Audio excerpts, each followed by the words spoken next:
Hello दोस्तों, seven features of the constitution को continue करते हैं जी। अगली फीचर है फंडामेंटल ड्यूटीज।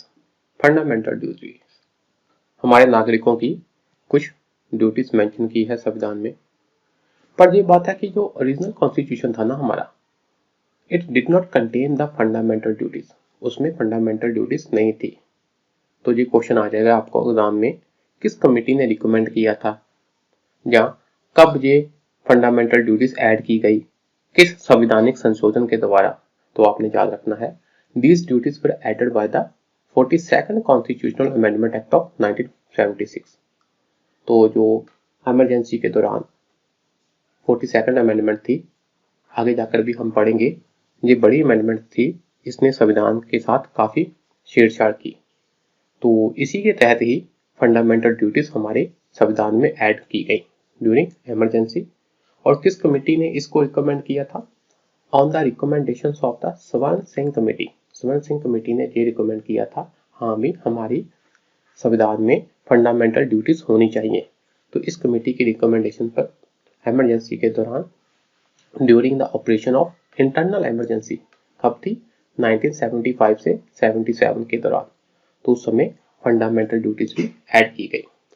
लेटर, पहले ये 10 ऐड की गई थी, बाद में एक और ऐड की गई जब राइट टू एजुकेशन वाला बिल आया ना, एक्ट आया, उसके तहत one more fundamental duty was added by the 86th constitutional amendment act of 2002।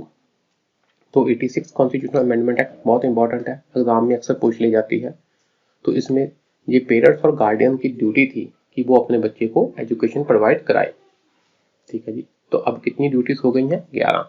Fundamental duties के ऊपर भी एक अपने आप में चैप्टर है, हम आगे पढ़ेंगे। अभी क्या है, मेन पढ़ लेते हैं फीचर्स। हाँ जी। तो फंडामेंटल राइट्स कौन से पार्ट में है? पार्ट 3 में। Directive principles of state policy कौन से पार्ट में है? पार्ट 4 में। और बाद में पार्ट 4A ऐड हुआ, जिसमें क्या है? Fundamental duties. The part 4A of the constitution which consist of only one article. कौन सा आर्टिकल? Article 51A। इसमें सिर्फ एक आर्टिकल है, कौन सा आर्टिकल? 51A। तो इसमें क्या है? 11 फंडामेंटल ड्यूटीज दी गई है। तो ये जो फंडामेंटल ड्यूटीज जब हम चैप्टर पढ़ेंगे तो आपने सारी की सारी याद करनी है। ये मेंस के लिए भी बहुत इंपॉर्टेंट टॉपिक है, तो वहां पूछ ली जाती हैं। ठीक है जी। कैसी है ये कि हमने क्या करना है? अपने संविधान की रिस्पेक्ट करनी है। ठीक है ना। नेशनल फ्लैग की रिस्पेक्ट करनी है, नेशनल एंथम की रिस्पेक्ट करनी है। ठीक है जी। To protect the sovereignty, unity and integrity of the country. Sovereignty, unity और इंटीग्रिटी, इसकी हमने प्रोटेक्शन करनी है। ये हमारा फर्ज है, ड्यूटी है इंसान की, सिटीजन्स की। To promote the spirit of common brotherhood amongst all the people, आपस में भाईचारा प्रमोट करना। To preserve the rich heritage of our composite culture and so on, जो हमारा कॉम्पोजिट कल्चर का धरोहर है, इसको प्रिजर्व करके रखना, ये सब चीजें। अच्छा जी। The fundamental duties remind citizens that, ये हमारे सिटीजन्स को एक याद दिलाता है कि अगर आपके पास फंडामेंटल राइट्स है, अगर आप कुछ राइट्स एंजॉय करते हो, तो उसके साथ साथ आपकी कुछ ड्यूटीज भी है। किसके प्रति? अपने देश के प्रति, अपने समाज के प्रति और अपने और फेलो सिटीजन्स के प्रति। ये बात होगी। जो फंडामेंटल ड्यूटीज है, क्या वो जस्टिसिएबल है? नहीं, they are also non justiciable in nature. मतलब अगर ये वायलेट होता है, फंडामेंटल ड्यूटीज कोई वायलेट करता है, तो उसके खिलाफ आप कोर्ट में नहीं जा सकते। आगे है जी सेकुलर स्टेट। संविधान ने हमारा स्टेट है, जो देश है, वो क्या घोषित किया है? सेकुलर। जो और देश है, जैसे कई, पाकिस्तान ने अपने आप को इस्लामिक स्टेट घोषित किया था। ठीक, हर कोई अपना स्टेट का रीजन कई कंट्री ने तय कर रखा है। ठीक, कईयों ने हिंदू, कईयों ने, जैसे नेपाल में हिंदू आई थिंक, है ना, हाँ, और बांग्लादेश में इस्लाम है। पर इंडिया ने अपने आप का कोई ऑफिशियल धर्म घोषित नहीं किया। हमने क्या कहा कि हम क्या है? सेकुलर स्टेट है। संविधान में क्या है? The constitution of India does not uphold any particular religion as the official religion of the Indian state. संविधान में ऐसा नहीं कहा गया कि ये वाला पर्टिकुलर रिलीजन, धर्म ही हमारा ऑफिशियल रिलीजन होगा। It provides for a secular state. संविधान में क्या है? इंडिया को सेकुलर स्टेट कहा गया है। पर ये बात याद रखनी है कि हमारा सेकुलरिज्म का कंसेप्ट वेस्टर्न सेकुलरिज्म के कंसेप्ट से डिफरेंट है। वेस्टर्न में क्या है ना, वेस्टर्न में सोसाइटी क्या है, सोसाइटी का जो धर्म है मोस्टली क्या था, वो वहाँ के लोग क्रिश्चियन थे। अच्छा जी, पर हमारे क्या है, रिलीजियस डाइवर्सिटी है, ये बात हो गई। और दूसरा ये है कि वहां पर धर्म का काफी इंटरफेरेंस हो रही थी पॉलिटिक्स में। तो उनकी अपने कॉन्टेक्स्ट के हिसाब से यूरोप में जो सेकुलरिज्म का कंसेप्ट आया उसमें ये था कि स्टेट को पॉलिटिक्स से अलग रखना है। पर हमारे क्या है, मल्टी रिलीजियस सोसाइटी है, तो हमारे जीवन में, आम जीवन में धर्म का बहुत अहम रोल है। इन सब चीजों के मद्देनजर हम धर्म को स्टेट से अलग नहीं कर सकते। पर इतना है कि हमारे फिर कौन सा कंसेप्ट डेवलप हुआ कि स्टेट का कोई अपना रिलीजन नहीं होगा और स्टेट धर्म के आधार पर भेदभाव नहीं करेगा। Our concept of secularism is different from the Western concept of secularism. कैसे? In the Western concept वहां क्या है, there is a complete separation है किसकी किसकी, between the religion and the state. Religion मतलब चर्च और स्टेट मतलब पॉलिटिक्स। तो वहां पर धर्म और पॉलिटिक्स का आपस में क्या है, कंप्लीट सेपरेशन है। पर हमारे यहाँ पर ऐसा नहीं है। इन इंडियन, जो इंडियन सोसाइटी है वो क्या है, मल्टी रिलीजियस है, जहां कई धर्मों के लोग रहते हैं। ठीक है जी। The above negative concept of secularism is not applicable in India. तो ये ऊपर वाला क्या है, नेगेटिव कॉन्सेप्ट जिसमें सेपरेशन करती है, आपने पाबंदियां लगा दी है, तो ये वाला सिस्टम इंडिया में एप्लीकेबल नहीं है। Hence the Indian constitution provides for the positive concept of secularism. तो हमारे क्या है, पॉजिटिव कॉन्सेप्ट ऑफ सेकुलरिज्म है। This means it has given equal respect to all religions and it equally protects all religions. सबको बराबरता का अधिकार है, रिस्पेक्ट सबकी बराबर है, और स्टेट सभी धर्मों को बराबरता से प्रोटेक्ट करता है। ये बात है, ये क्वेश्चन आया हुआ है मेंस में, तो आपको पता होना चाहिए। The old system of communal representation was also abolished in the constitution. आपको पता है कि पहले 1909 में कम्युनल रिप्रेजेंटेशन की शुरुआत हुई थी, ठीक, तो उस सिस्टम को भी हमारे संविधान ने रद्द कर दिया। आगे है जी यूनिवर्सल अडल्ट फ्रेंचाइजी। फ्रेंचाइजी मतलब वोट देना, अडल्ट मतलब जिसके 18 साल से ऊपर है, उन सबको यूनिवर्सली वोट देने का अधिकार है। The Indian constitution adopts universal adult franchise, सबको वोट देने का अधिकार है। Every Indian citizen who is not less than 18 years of age, कोई भी बंदा, इंडिया का नागरिक, कोई भी ऐसा नागरिक जिसकी उम्र 18 साल से अधिक है, 18 साल से कम नहीं है, तो उसको वोट देने का अधिकार है, without any discrimination of religion, caste, race, sex, literacy, wealth and so on. तो इन सब के आधार पर कोई डिस्क्रिमिनेशन नहीं है। जिस कोई भी सिटीजन है और उसकी उम्र 18 साल से कम नहीं है तो उसको वोट देने का अधिकार है। मतलब 18 साल और 18 साल से ऊपर वाले को वोट देने का अधिकार है। तो कभी कभी ऐसे क्वेश्चन पूछ लिए जाते हैं कि हाँ जी, ये जो डिस्क्रिमिनेशन है इसका कौन कौन सा आधार है। ये देखिए, मतलब किस किस डिस्क्रिमिनेशन का मेंशन किया गया है। धर्म, caste, race, sex, literacy, wealth भी है, जहां पर शब्द वेल्थ भी है। आगे है जी, इन 1989 क्या हुआ, by the 61st constitutional amendment act, संविधान की 61वीं 61 कॉन्स्टिट्यूशनल अमेंडमेंट के द्वारा क्या हुआ, the voting age was reduced from 21 years to 18 years। पहले वोट देने की उम्र 18 साल थी, बाद में 61st अमेंडमेंट के द्वारा 21 से 18 साल कर दी गई। तो ये क्वेश्चन आ जाते हैं अमूमन, 86th अमेंडमेंट किससे रिलेटेड है, 61st कॉन्स्टिट्यूशनल अमेंडमेंट किससे रिलेटेड है, तो इसको आपने याद रखना। 61 किससे है कि आपकी वोटिंग एज रिड्यूस की गई थी, 21 साल से 18 साल कर दी गई थी। ठीक, ऐसे क्वेश्चन आए हुए हैं। देखो, सारी अमेंडमेंट हमने याद नहीं रखनी सभी, तो इंपॉर्टेंट वाली आपने जरूर देखनी है। तो इसका सिग्निफिकेंस क्या है, अगर आपको यूनिवर्सल अडल्ट फ्रेंचाइजी है, अगर सब वोट दे सकते हैं तो उसका क्या सिग्निफिकेंस है, क्या महत्व है। देखो जी, it makes democracy broad based. तो डेमोक्रेसी का बेस ब्रॉड हो जाता है। जब सभी लोग वोट दे सकते हैं तो इसका मतलब सबकी आवाज सुनी जाएगी, सबके विचार डेमोक्रेसी में काउंट होंगे, तो इसका मतलब हमारी डेमोक्रेसी भी क्या है, उसका बेस भी बढ़ जाएगा। ये बात, it enhances the self respect of the common people, आम जनसाधारण की सेल्फ रिस्पेक्ट भी बढ़ती है। क्यों? क्योंकि उनको लगता है कि हाँ भी हमारी आवाज सुनी जा रही है, हम भी इस देश में अहमियत रखते हैं। वन मैन वन वोट है, तो इसका मतलब हम भी दूसरों के बराबर हैं। It upholds the principle of equality, equality वाली बात। क्यों? क्योंकि वन मैन वन वोट, हम एक दूसरे से बराबर का अनुभव करते हैं। It enables minorities to protect their interest, minority के इंटरेस्ट सुरक्षित रहते हैं। क्यों? क्योंकि उनको पता है कि जो मेजोरिटी है हम पे हावी नहीं हो सकती।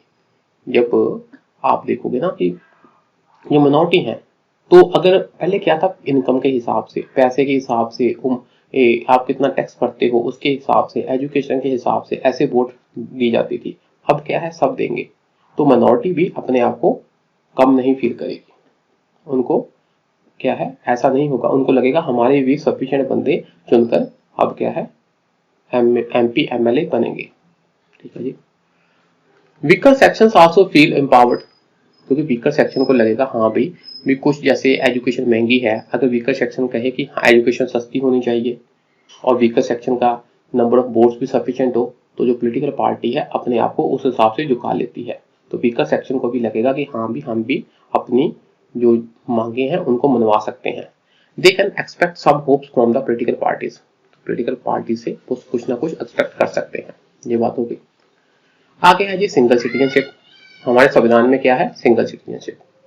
ऐसा नहीं है पंजाब की सिटीजनशिप अलग है और इंडिया की अलग है, पूरे भारतवर्ष की एक ही सिटीजनशिप है। और यूएसए में क्या है, एक बंदे के पास डबल सिटीजनशिप होती है। एक तो वो यूएसए का पूरे देश का सिटीजन होता है और दूसरा वो उस स्टेट का सिटीजन होता है जिसको वो बिलोंग करता है। ठीक है, जैसे शिकागो हो गया और यूएसए हो गया। अगर शिकागो में रहते हो तो शिकागो की सिटीजनशिप अलग से होगी, उसको मिलेगी, और एक सेपरेट देश की सिटीजनशिप अलग से मिलेगी। इन इंडिया, भारत में क्या है, सभी सिटीजन्स की क्या है, एक ही सिटीजनशिप होती है। क्या, कौन सी, सिटीजनशिप ऑफ इंडिया। आगे है जी, हमारे संविधान में कई इंडिपेंडेंट बॉडीज भी हैं ताकि देश का जो ताना बाना ढंग से चल सके। तो कहते हैं कि हाँ, along with the provisions for legislative, MP MLA की बात हुई है, एग्जीक्यूटिव की बात हुई है, सरकार कैसे बनेगी, और जुडिशियल ऑर्गन्स इसकी बात हुई है। इनके साथ साथ Indian constitution also provides for the certain independent bodies, कुछ इंडिपेंडेंट बॉडीज के बारे में भी संविधान में लिखा गया है। दे आर एनविसेट एज बुलवाक्स, इनको बुलवाक्स कहते हैं। बुलवाक्स मतलब एक defensive wall of the democratic system in India. जैसे मान लो अगर IAS की तैयारी करते हो आप, तो कौन चुनता है, कौन सी संस्था है, UPSC। तो UPSC का अहम रोल हो गया ना पूरे देश के लिए, ब्यूरोक्रेट सब चुनना, बड़े बड़े अफसर चुनना, ब्यूरोक्रेट चुनना, बड़े बड़े अफसर चुनना। उसी प्रकार इलेक्शन कमीशन है, तो वो देश में इलेक्शन कंडक्ट करवाते हैं। तो ऐसे ऐसे इंस्टीट्यूशन भी हमारे संविधान में मेंशन किए हैं। इसके बारे में भी अलग से चैप्टर्स हैं, हम डिटेल में पढ़ेंगे। थोड़ा सा देख लेते हैं कि कैसी कैसी बॉडीज हैं। जैसे इलेक्शन कमीशन हो गया, ये क्या करते हैं, इंश्योर करते हैं फ्री एंड फेयर इलेक्शन हो, इलेक्शन में कोई अनहोनी ना हो, कोई भेदभाव ना हो। ठीक, किस किस के लिए, देखो सेंट्रल लेवल पर MP के इलेक्शन मतलब पार्लियामेंट के, स्टेट लेवल पर MLA के इलेक्शन मतलब स्टेट लेजिस्लेचर्स के, और प्रेसिडेंट और वाइस प्रेसिडेंट के ऑफिस के इलेक्शन ये कौन कंडक्ट करवाता है, इलेक्शन कमीशन ऑफ इंडिया। जहां याद रखना, स्टेट लेजिस्लेचर के लिए भी सेंटर वाला इलेक्शन कमीशन ही इलेक्शन कंडक्ट करवाता है। स्टेट लेजिस्लेचर के लिए स्टेट इलेक्शन कमीशन इलेक्शन नहीं कंडक्ट करवाता। ठीक है, हम आगे पढ़ेंगे कि स्टेट इलेक्शन कमीशन क्यों बना था, ताकि पंचायत लेवल पर इलेक्शन करवाई जा सके। अच्छा जी, याद रखनी है अपनी बात, इलेक्शन कमीशन किसके लिए इलेक्शन कंडक्ट करवाता है, पार्लियामेंट मतलब MP के लिए, MLA के लिए, और प्रेसिडेंट और वाइस प्रेसिडेंट के लिए। ऐसे आपने थोड़ा कीवर्ड से अपने मन में रखना है, हाँ भाई MP के लिए, MLA के लिए, प्रेसिडेंट के लिए और वाइस प्रेसिडेंट के लिए। और टेक्निकल शब्दों में कहें तो हम पार्लियामेंट के लिए, स्टेट लेजिस्लेचर के लिए, office of the president of India and the office of president of, है ना, office of vice president of India. ये बात होगी। आगे है जी एक संस्था, CAG, controller and auditor general of India. ये देखता है कि हाँ भाई हमारे देश का जो खर्चा है वो तय रूल्स एंड रेगुलेशन के हिसाब से हुआ या नहीं हुआ। है ना। It acts as the guardian of public purse, सरकारी जो खजाना है उसका गार्डियन के रूप में ये काम करता है। And gives expert opinion on the legality and propriety of government expenditure. तो जो सरकारी एक्सपेंडिचर हुआ है उसके ऊपर अपना ओपिनियन देता है, अपनी एक्सपर्टाइज से ओपिनियन देता है, हाँ भाई क्या जो आपने खर्चा किया है क्या ये कानूनी रूप से सही था, और क्या जिसने किया है उसके पास अधिकार था, प्रोप्राइटी थी ये पैसा खर्चने की। It audits the accounts of the central as well as state governments के और सेंट्रल गवर्नमेंट्स के अकाउंट को भी ऑडिट करता है। इसके ऊपर भी पूरा चैप्टर है, हम पढ़ेंगे। यूपीएससी आपको पता है क्या करता है, ये कंडक्ट करता है एग्जामिनेशन ताकि रिक्रूटमेंट की जा सके। किसकी रिक्रूटमेंट की जा सके? हायर सेंट्रल सर्विसेज, ठीक है ना। सेंट्रल सर्विसेज होती हैं, उनके जो हायर लेवल के ऑफिसर होते हैं उसकी सिलेक्शन करता है। ऑल इंडिया सर्विसेज के बंदों की सिलेक्शन करता है, ठीक। तो टॉप लेवल के जो आपके ऑफिसर है उसकी सिलेक्शन करता है, उनको रिक्रूट करता है, उनके लिए एग्जामिनेशन कंडक्ट करवाता है ताकि उनको रिक्रूट किया जा सके। उसी प्रकार स्टेट लेवल पर स्टेट पब्लिक सर्विस कमीशन होता है। तो जो काम यूपीएससी सेंट्रल लेवल पर करती है वही काम state public service commission state level पर करता है, ठीक है जी। तो संविधान में क्या है कि इन जो इंपॉर्टेंट बॉडीज है ना, उनकी फंक्शनिंग ढंग से हो, वो इंडिपेंडेंट रूप से काम कर सके, तो कुछ स्पेशल प्रोविजंस हैं उसमें संविधान में। The constitution ensures the independence of this important bodies. इन इंपॉर्टेंट बॉडीज की इंडिपेंडेंस इंश्योर करता है संविधान। कैसे? Through various provisions that include, वो कौन कौन सी प्रोविजंस है? सिक्योरिटी ऑफ टेन्योर, जब ये सिलेक्ट हो जाते हैं इनके जो बंदे होते हैं उनको आप आसानी से नहीं हटा सकते, इसलिए उनके कार्यकाल की, उनके टेन्योर की पूरी सिक्योरिटी दी जाती है, उसके लिए प्रॉपर रूल्स हैं। ऐसा नहीं है कि आप इनको हटाने की धमकी देकर आप इनके इंडिपेंडेंस को कॉम्प्रोमाइज कर लें, ठीक है। तो इसलिए ये ढंग से काम कर सके, ये किसी के प्रेशर में ना आए, इसलिए इनकी इंडिपेंडेंस सुनिश्चित की गई है। तो पहला पॉइंट क्या हो गया? सिक्योरिटी ऑफ टेन्योर दिया गया है। दूसरा है फिक्स्ड सर्विस कंडीशंस, तो उनकी सर्विस की जो कंडीशंस है, उनको कितने एमोलुमेंट्स मिलेंगे, कितनी तनख्वाह मिलेगी, ये सब चीजें भी फिक्स है, इनको भी आप उनके खिलाफ घटा नहीं सकते। Their expenses are charged on the consolidated fund of India, ये भी बात है, हम पढ़ेंगे कि जो फंड हमारे जो पैसे है ना, एक दो तरह के पैसे होते हैं सरकार के खर्चे के, एक होते हैं चार्ज, एक होते हैं मेड। जो चार्ज एक्सपेंडिचर होता है ना, उसके लिए सरकार को बार बार पार्लियामेंट की, लेजिस्लेचर की अनुमति नहीं लेनी पड़ती, वो चार्ज है। इसका मतलब इनके एक्सपेंसेस भी क्या है, किसी नुक्ताचीनी से के अंडर नहीं आते। इनके एक्सपेंसेस के लिए कोई अधिक परमिशनें बार बार नहीं लेनी पड़ती, हम पढ़ेंगे बजट में, ये भी है। अगर आपको कुछ चीजें नहीं समझ लग रही ना तो नो प्रॉब्लम, छोड़ दो, वो जब हम एक एक टॉपिक के ऊपर डिटेल में चैप्टर पढ़ेंगे तो वहां पर कवर कर लेंगे, जहां पर हम मेन सेलेंट फीचर्स ही देख रहे थे, ठीक है जी। आगे है जी इमरजेंसी प्रोविजंस। हमारे संविधान में डिटेल्ड इमरजेंसी प्रोविजंस प्रोवाइड की गई है, ठीक है ना। ये किसके हाथ में होती है? प्रेसिडेंट के हाथ में। क्यों की गई है? ताकि जो प्रेसिडेंट है वो क्या करे, can effectively deal with extra ordinary situations. जब कोई सिचुएशंस ऐसी हो जो बहुत ही एक्स्ट्रा ऑर्डिनरी है, असाधारण है, तो उनसे निपटने के लिए जो प्रेसिडेंट है इमरजेंसी भी लगा सकता है। तो संविधान में 3 प्रकार की इमरजेंसी मेंशन है, इसको भी याद रखना आपने। पहली है जी नेशनल लेवल पर, दूसरी है स्टेट लेवल पर, और तीसरी है फाइनेंशियल। नेशनल लेवल वाली आती है अंडर आर्टिकल 352, स्टेट वाली आती है 352, 4 जोड़ दो 356 एंड 365, 5665, इनको चेंज कर दो तो 65 बन जाएगा। ये क्या है, याद करने का तरीका। और 56 से के साथ 4 जोड़ दो तो 60 आ जाएगी। 360 में क्या आएगा, फाइनेंशियल इमरजेंसी। तो आपने याद कैसे करना है, 352 में नेशनल लेवल वाली, 356 में स्टेट वाली, और 360 में क्या है, फाइनेंशियल इमरजेंसी। 4 ऐड कर देना है। तो नेशनल इमरजेंसी का कौन सा ग्राउंड होता है, जब किस आधार पर ये वाली डेमोक्रेसी डिक्लेयर की जा सकती है, किसी ने बाहर से आक्रमण कर दिया, एक्सटर्नल अग्रेशन हो गया, ठीक है, जहां हमारा किसी से युद्ध चल रहा है, मतलब वार और एक्सटर्नल अग्रेशन। और तीसरा क्या है, आर्म्ड रिबेलियन, देश के अंदर ही किसी ने आर्म्ड मतलब हथियार बंद विद्रोह कर दिया हो, तो आप नेशनल इमरजेंसी घोषित कर सकते हो, ठीक है जी। स्टेट इमरजेंसी, या जिसे प्रेसिडेंट रूल भी कह देते हैं कि स्टेट में प्रेसिडेंट रूल लग गया। तो इसको डिक्लेयर करने का कौन कौन सा आधार है? Failure of constitutional machinery in states. अगर स्टेट में कॉन्स्टिट्यूशनल मशीनरी फेल हो गई है, वो अपना काम नहीं कर पा रही, संवैधानिक जो ताना बाना है फेल हो गया है, तो हम क्या कहेंगे? स्टेट में लगा सकते हैं स्टेट इमरजेंसी। कौन लगाएगा? प्रेसिडेंट। और ये किस एक्ट के अंदर आती है? 356 में। जहां दूसरी कंडीशन क्या है?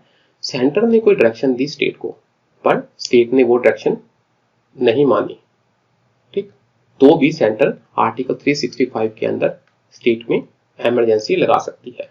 ये सारे पॉइंट आपने याद रखने हैं। 356 के अंदर क्या है, 365 के अंदर क्या है, आपने पेन कॉपी लेकर वीडियो को पॉज कर करके एक एक लाइन लिखते जाना है। अच्छा जी, फाइनेंशियल इमरजेंसी कब लगती है? आर्टिकल 360 के तहत, जब देश की फाइनेंशियल स्टेबिलिटी को या क्रेडिट को कोई खतरा हो। तो आपने याद रखना है, अभी तक देश में कभी भी फाइनेंशियल इमरजेंसी नहीं लगी, ठीक है ना। तो और जब लग गई इमरजेंसी तब क्या होता है?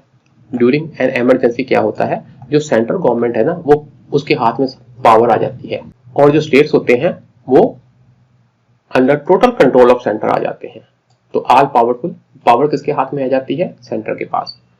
तो हम कह सकते हैं कि without a formal amendment of the constitution, बिना आपने संविधान की संशोधन किए क्या कर दिया? फेडरल स्ट्रक्चर को किस में कन्वर्ट कर दिया? यूनिटरी में, इमरजेंसी प्रोविजन का यूज करते हुए। तो ये फीचर काफी यूनिक है इंडिया के कॉन्टेक्स्ट में, ठीक है जी। तो आगे है जी 3 टायर गवर्नमेंट, वो हम नेक्स्ट क्लास में पढ़ते हैं। आज के लिए इतना ही, शुक्रिया जी, नमस्कार।